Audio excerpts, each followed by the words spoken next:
Hi, my name is Samantha Lopez, and I decided to do my individual project on climate change. Climate is one of the most important environmental influences on ecosystems, and a changing climate affects ecosystems in a variety of ways.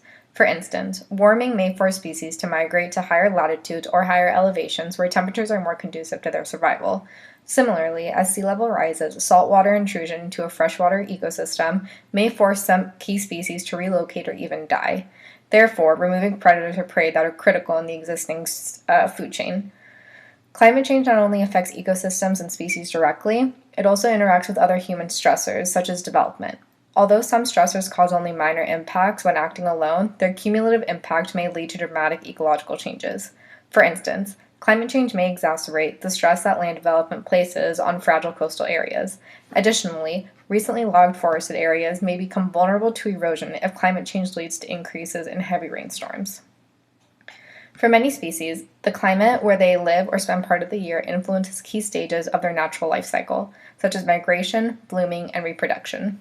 As temperature increases, the habitat ranges of many North American species are moving to higher and higher elevations. In recent decades, research has shown that both land and aquatic environments, plants and animals, have moved to higher elevations at a median rate of 36 feet. While this means a range expansion for some species, for others it means movement into less hospitable habitats, increased competition, or range reduction, with some species having nowhere to go because they are already at the top of a mountain or at the northern limit of land suitable for their habitat.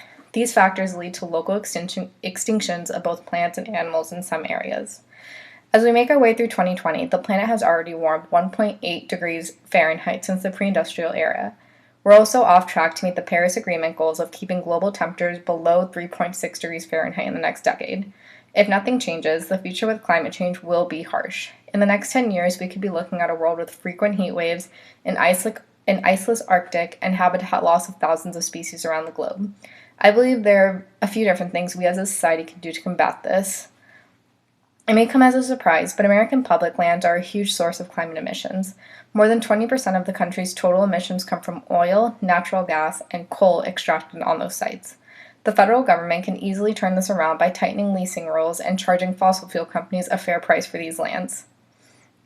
We also need to generate a lot more renewable energy to replace old, dirty energy and slow down the climate crisis.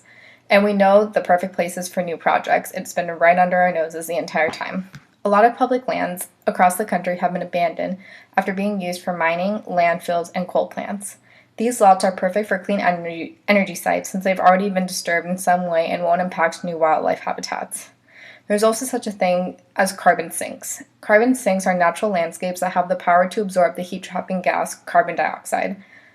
The Tongass Natural Forest in Alaska is the most prolific carbon sink in the country. From its trees to the underlying soil, it stores more carbon dioxide than any other forest in the country. We should take steps to preserve and expand the Tongass and other forests in the new year instead of opening them up to roads, logging, and other development. If we take these steps, we are in for a much brighter future for ourselves, for our children, and for our grandchildren. Thank you.